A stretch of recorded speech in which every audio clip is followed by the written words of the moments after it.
አገፈዳ ጠቅላይ ሚኒስትሪ አውቶማቲካሊ ጅማና ወለጋ ጫዋታ ይጀምራል። ቢኮዝ ጅማ አመጋገቡ፣ አለባበሱ፣ አዘፋፈኑ ምናምን ያውና አንድና ያው አይደለም ከወለጋ ጋር የራሱ ነገር ደግሞ አለው። ቋንቋ ያግባባዋል። በብሔር አንድ ነው። በእምነት ይለያያል፣ በካልቸር ይለያያል፣ በዘፈን ይለያያል። ያ ጊዜውን ጠብቆ ፖፕ ያደርጋል። ጅማዳፍ ወለግ ተኮሚቲ ነው እንጂ ጠቅላይ ሚኒስትሪን ጅማዳፍ ወለግ ተኮሚቲ አፋን ሳኒ ተኮ ተው ደንዳይ ገሩ አመንታዳን ተኮሚቲ አዳን ሳኒ ተኮሚቲ ነው እንጀረን ኡመተ መጫ ለመን ሳኒ መጫ ኡመተ መጫ አዳ ማሊፍ አዳን ነው ባሱ ዋይ ጠቅላይ ሚኒስትሪን ከነ ከሳ ማለርገ ተነሚ ኢትዮጵያ ቡልቹ ኢትዮጵያ ፋርሱ ዳፈቱ ጅማዳፊ ወለጋሞ አዳን አጅራ ከነጋ ለኪ ጅሚ እስላማቶ ወለግ ክርስቲያና ይወቶ አኩመ ሲንጀተንት ኑትገሩ አዳንም ባኑ ጀኔ ከነቲ ሙቀም ወለግ ከሰንጅሩ ሙስሊም ማቲንኪ የሙስሊማም ለበን ተለደ ጉደደ ሐርክ ሰገልተሚ ሸኒ ኦል ሙስሊማም ወለጋ ዳፊ ጅማን ሐመፍረታኒ ጅማ ዳፊ ብየ እስላማ ብራቱ ፍረዮ ካን ዱባዮ ካን ሳውዲ አረቢያ ጀቹ ሳንቲ ዋይ ማሊ ፈዳም ባሶ በርባደን አመንቲን ብየ ከምት ነማ አዳም ባሰሜ አናፍ ማቲን ኪያ አደደ አመንቲዳን ገሩ ሙጫሳኒ ሚቲ አባ ኮሚቲን harmeen ko haadha koo miti iseen waan masgiida dhadheef ga haadha koo miti addaan baane maatiin akkasii meeqan jiru maatiin akkasitti guddanne meeqan jiru ጠቅላይ ሚኒስትሪin akkam turan abbeen isaanii eenyudha harmeen isaanii eenyudha amantaadhaan addaan baanii maaliif addaan nu baasuuf tattaaffatu maaliif addaan nu baasuuf immoo halkanii guyyaa hojjetu lakkiisa kana miti nuti tokko ilmaan dhiiga tokkooti amantiin addaan nun baasu jennee isa kana gaa kan itti himnu haasaa ጠቅላይ ሚኒስትር ሀረርጌ በብዙ ነገር በቀላሉ ጅማ ጋር በቋንቋም በእምነትም ሊዋሃድ ይችላል። ሀረርጌ ከአንዳንድ ክርስቲያን ኦሮሞ አካባቢዎች በጣም በቀለለ ወሎ ጋር ሊዋሃድ ይችላል። ሙስሊም በቋንቋ አይግባባም፣ በእምነት ተሳሰራል። አከስኑ እንጀረክ ነው ጠቅላይ ሚኒስትሪን halkani guyya waa'ee garaagartummaa oromoonu labsaa oola ኢትዮጵያ ከምትበተን አንተ ትበተናለች ሲንጀሩ ኦሮሞን ገሩ yoo diigamte dhimma isaa miti oromoon yoo faca'e dhimma isaa miti akka waan oromoo amantaa walitti nu fidee fakkeessuudhaaf ummanni oromoo harargee tuulamaa wajjin hamma walii galurra wallaggaa wajjin hamma walii galurra jimmaadhaa wajjin walii galuutu isaaf salphaadha sababiin isaa afaan tokko dubbatu sababiin isaa amantaa tokko qabu eessatti wal dhabnee beekna eessatti tuulamaa fi harargee wal dhabee beeka eessatti harargeedhaaf wallagga wal dhabee beeka sababii amantaaf wal dhabnee beekna sababiin amantaa tokko nu gadhoo kaan immoo gargar nu baasa nuti dhiigummaadha isa shinniggaatti qabsaa'ota keenya nutti mul'isan sababii amantaa keenyaaf addaan hin baanu jedhanii warri amantaa musliimaa qaban warra kiristaanaa wajjin aarsaa kaffalan har'a dhiiga oromoo keessa sanatu jira sanatu nu keessa jira amantiin kan abbaati amantiin kan dhuunfaati nuti oromoodha akka oromootti tokkummaa waliin jiraan waa'ee amantii kanaan duras walitti nu buuseen beeku boris walitti nu buusu iftaanis walitti nu buusu garuu ጠቅላይ ሚኒስትሪin ta'anii kana nu labsaa jiru ta'anii hojii manaa kana nu kennaa jiru warra isaan dhaggeeffatuuf kana labsaa jiru ijoollee jimmaa isaan dhaggeeffattu wallaggaa wajjin walitti buusuuf kana godhaa jiru ijoollee harargee isaan dhaggeeffattu tuulamaa wajjin walitti buusaa jiru lakki nuti tokko miti akka jedhaniif kanaaf adeemaa jiru ololli geggeeffamaa jiru isa kana fuuldura dhaabbannaadha isa kanatu balaaleffannaadha isa kanatu lakki assalaamu alaykum dhaafi akkam jirtuun haleeluyaan tokkuma jennee fuuldura dhaabbanna akka naayifetti kananaaf waa'een amantii kan naayife kana an amantii kiristaanaa waan qabaadhuu fi obboleessa koo isa amantaa musliimaa qabu sababii addaan nu baasuuf hin jiru nuti dhiiga tokko sababii maatii koorraa addaan na baasuuf tokko hin jiru nuti dhiiga tokko ilma isaaniiti Itoophiyaan tokko haa taatu jedhu Gondariif Goojjam adda adda jedhanii labsanii hin beekan. Islaamni hin jiru isaan keessa. Maaliif Oromoo irratti xiyyeeffatan? Kaleessa immoo kana jechaa turani. Kaleessa gara aangootti maqaa Oromootiin gaafa dhufan Xaqalaa Ministeeriin maal jedhan? Dhaggeeffannuu sanas waliin. Gaafa Oromoo qooduu yaadan waa'ee amantaa kaasu, gaafa Oromoo qooduu kaasan waa'ee riijinii kaasu. Oromoon Harargeef Oromoon Wallaggaa, Oromoon Booranaaf Oromoon Shawaa Oromoodha. Xaqalaa Ministeeriin yeroo jalqaba gara aangootti dhufan Minisootaa dhufan akka jedhan laphee Oromoo keessa galuudhaaf gaafa Oromoo addaan qooduuf deeman waa'ee amantii kaasu, waa'ee gandaa, waa'ee qe'ee kaasu nuun jedhan har'a isaantu Oromoo addaan qoodaa jiraa fi sana kaasan. Ana miti kan jedhe isaantu jedhe. Har'a kanaaf waa'ee amantii kaasan. Har'a kanaaf Jimmaaf Wallaggi tokko miti nuun jedhan. Har'a kanaaf Tuulama Wallaggii fi Harargeen tokko miti nuun jedhan. Maaliif deemu kana Oromoo addaan qooduudhaaf eewuun Dr. Abiy Ahmed eewu jedhe isaantu jedhe.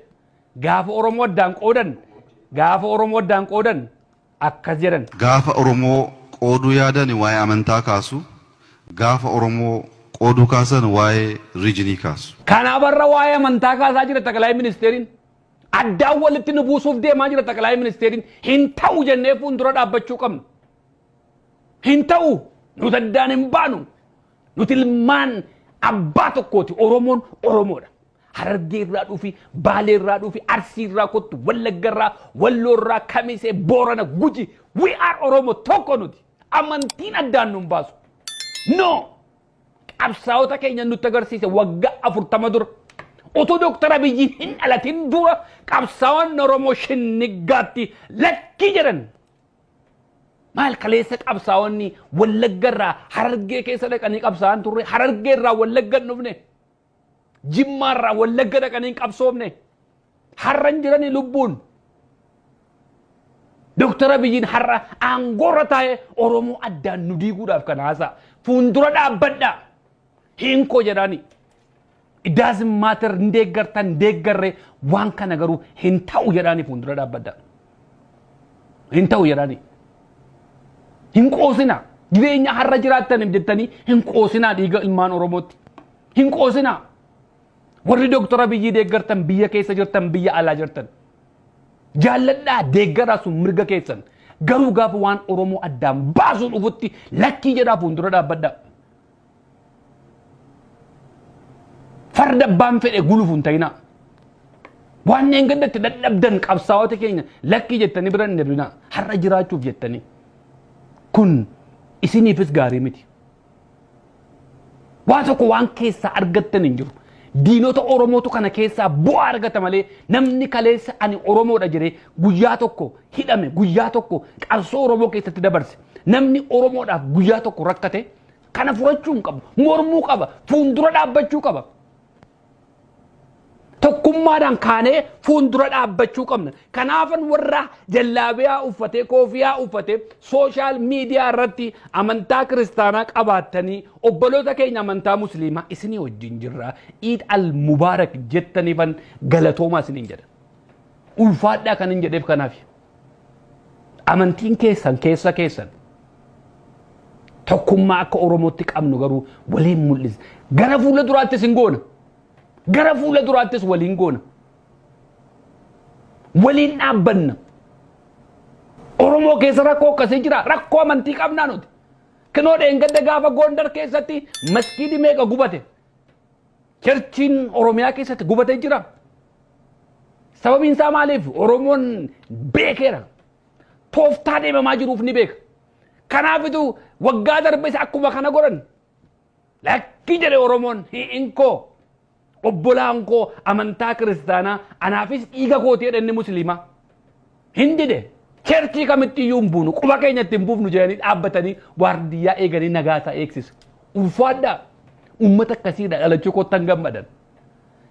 Sila akkasin aariidhaan kaatanii cherchii guddaaniif ture wantichi. Lakkii jedhe Oromoon. Ulfaadhaa Oromoo. Galatooma. Akka kana fuuldura dhaabbachuu qabna. Amantaan keenya isa boriitiif jannatatti hin galuuf inni kiristaanas inni islaamaas inni salaatu inni cherchii dhaqu jannata isa boriitiif. jireenya isa boriitiif har'a immoo walii keenyaan nagaa godhanne saba tokko nuti waliin gabroomne inni kiristaanaa gaafa gabroomu inni islaamaas gabroome inni islaamaa gaafa gabroomu inni kiristaanaas gabroome oromoon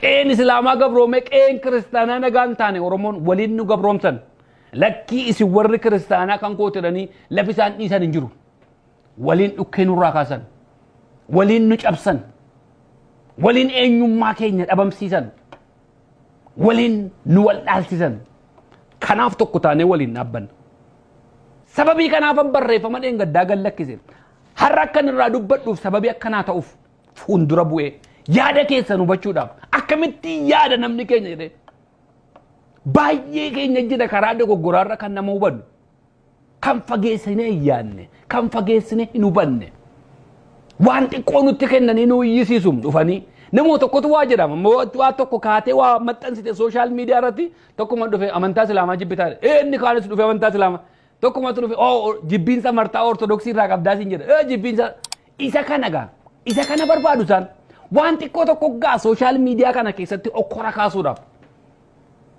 eessaa kaa eenyu dubbate maaf dubbate jennee ilaaluu qabna waan akkasii waan akka muummichi ministeeraatti deemaa jiran kana fuuldura dhaabbachuuf al tokko waan akkasii maxxansina gadi baafnee haasofnee lakkii wallaggiif jimmi harargeedhaaf tuulamni sababii amantaaf addaan hin baanu suni shinniggaatti raawwateeraa jennetti muudhaaf hin beekan taklaa ministeeriin kana seenaa kanaa utuu hubatanii akkas hin jedhan seenaa oppiidiyoo beeku oppiidiyoo keessatti guddatan seenaa shinniggaan beekan nuti immoo guddisa warra sanaati kanaaf gadi baanee fuuldura dhaabbannee dubbanna laphee dhiibe naasaa gaafa naasoon akka oromoon amantaan addaan nu hin baafne akkaataan itti guddadhe sanarraan beekama maatii keessatti guddanne qe'ee keessatti guddanne keessaa fakkeenya guddaa ta'a kanaafin har'a laphee dhiibe haasaam kobor keessatti dhalachuun koo kobor keessatti guddachuun koo amantaa hundumaa akkam baruu na godhe amantaa pheenxee amantaa musliimaa amantaa kiristaanaa waan barbaadde fidi jira sana keessatti akka guddannu qabsoon achirraan immoo qabsoon hidhannoo geggeeffamuunsaa kana waan baay'ee hubanne har'a gaakinoo asirra teenye ragaa akka baanuu fi waaqayyoon nu jiraachise alhamdulillah aaraa kanas immoo aaraa siyaa galatu yaa waaqayyo haaleluyyaa jennee haasofna akkatti guddannetu isa kanaan sinin jechuudhaaf oromoo amantaan addaan nun baasan hin baanu akkasitti nu guddisan kanaaf har'a jiraanne bakka amma geenyu kana barumsaan qabeenyaan ogummaa keenyaan geenye teenye haasofnatuun ta'e waaqayyootu akka ragaa baanuuf har'aaf nu ga'ee nu kaa'ee akka har'a dubbannu na godhe kobor dhoqqee sana keessaa na baasee fide laaqilee keessaa nama baafta ol fuutee garaa gubbaa nama dhaabda har'a as kaa'ee akkan ragaa kana ba'u na gargaare waaqatu godhe kana ana miti beekumsa kootiin miti kun warri kanatti aarii qabdan isa komadhaa ani wanta goe tokko hin jiru ragaa akkam ba'uufi har'as taa'e oromoon tokko amantiin addaan nun baasu jimmiif wallaggi tokko tuulamaaf harargeen tokko arsiidhaaf hillu abbaa booraa nuti tokko booranaaf walloon tokko addaan hin baanu jedhe akkan akka ragaa ba'uufi asiin nagee alhamdulillah jedheedha siyaa galatu yaa waaqayyo. Barri haa gingilchuu.